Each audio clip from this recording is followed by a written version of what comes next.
Hello, welcome back to another video. Today we're going to be talking about Blue Alaska and how it has shifted to the left almost every single election by a pretty good amount over the past since 2000. Even midterm years, it has shifted to the left. And you look at the past few races: the governor, the House, the presidential, and the Senate races. The past each of those, there have all been single digits for the Republican winner. Donald Trump won by like 9.999 in Alaska, but still, technically single digits. Uh, and even if it was double digits since 2016, it's still shifted another 5 points to the left. Uh, it's just something I think needs to be talked about. It's going to be kind of a small video, but Alaska definitely is shifting to the left. Even in 1996, uh, Alaska shifted to the since 1996, Alaska shifted to the left, and that was when the Republican vote was split in half by Ross Perot. That's why I'm going from since 2000. And you look you look at the voting history, it hasn't voted actually Democratic for the president since 1964, and before that it was Republican as well. 2008 to 2014, they had a Democratic senator, and that just goes to show they do not like extreme right wingist. They don't like left wing major either. They're moderate Republican right now, but they're going to be moderate Democrat at one point, and it's going to be really interesting. I never thought in my lifetime I would see Alaska go blue, but now that I've actually looked into it, like a lot of other people have not, I do think Alaska will be blue by, I mean, statistically, by the end of the decade. I mean, you look at 2012. Well, not the end of the decade, but definitely by the end of next decade, Alaska is definitely going to be blue. And if it makes the same amount of shifts, if it makes another 5 point shift like 2 or 3 times in a row, like it has been over and over and over, Alaska has shifted. Will have shifted enough to go to the Democrats. You look at 2000 again. You notice that there's other states like Kansas, Georgia, South Carolina, Arizona, Texas. You notice that they're all probably going to be Democratic soon. Maybe not Kansas. South Carolina might be a little bit of a difference, but uh, definitely it's something to look at. Alaska is just one of them, and while it is way up here, not in the south like these states up here. Oh wow, I didn't know that. Colorado shifted even more than Alaska here. But again, that's not what I'm here to talk about. Alaska definitely needs to be talked about among the GOP. They need to come up with new strategies in Alaska. They got to run more moderate Democrats, or more moderate Democrats and Republicans. Actual famous Democrats need to run in Alaska. Big candidates need to run here. They have chances, and they need to know that. There's a lot of Democrats who think, "Oh, Alaska, that's one of the most Republican states." Really?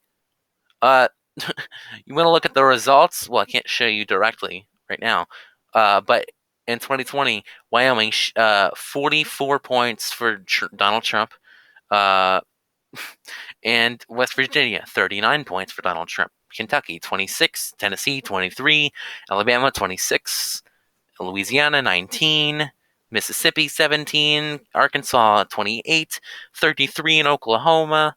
I mean, but then you go again, look at Alaska, and you got a, uh, you got a 10, oh, wait, it was 10.1% lead. I thought it was 10 points, 9.999. I guess the website I was looking at didn't update it, but still, Biden got, it's been the first time Democrats have gotten over 40% of the vote. Well, yeah, this is the smallest GOP margin since 1992, and if you don't actually count that, because 1992 was when a ton of the vote was split. If you, since before that, you can't even go back and see since there's been this much Democratic support. Uh, this is oh my, this is just insane. This is the first time Democrats have had over 41% since the foreseeable past, since before Jimmy Carter, before 1976, and it was probably even more Republican then. It's just, again, my theory is that they're blaming their loss of jobs on the oil and stuff on Donald Trump, since he's more of a far right wing, and they're moderate Republicans. It's probably a whole confusing thing. Then again, one of their biggest cities has also been shifting to the left and shifting the state as a whole. Uh, it's just something to take a look at. Alaska is definitely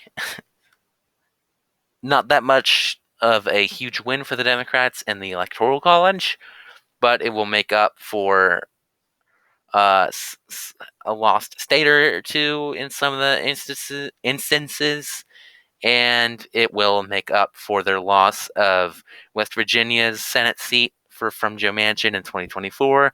It'll probably make up for their loss of the Democrat, I think, John Tester in Montana in 2024, 2026. Or 2022, and it will definitely make up for the loss of some other Democratic seats, like Ohio's Democratic Senate seat, and Pennsylvania, Michigan, Wisconsin, Minnesota will probably have all Republican senators in at one point, and Texas and South Carolina and Georgia and Kansas are going to make up for that. Arizona are going to make up for that. Uh, Probably at one point Mississippi, but I'm not sure. Since 2000, Mississippi has actually shifted to the left, but not by much. You count since 2004, it's actually shifted a good amount. But you look at 2008. uh, as soon as 2008 election hit, there was so much voter suppression in the South because there was already a good amount with all the black people down there.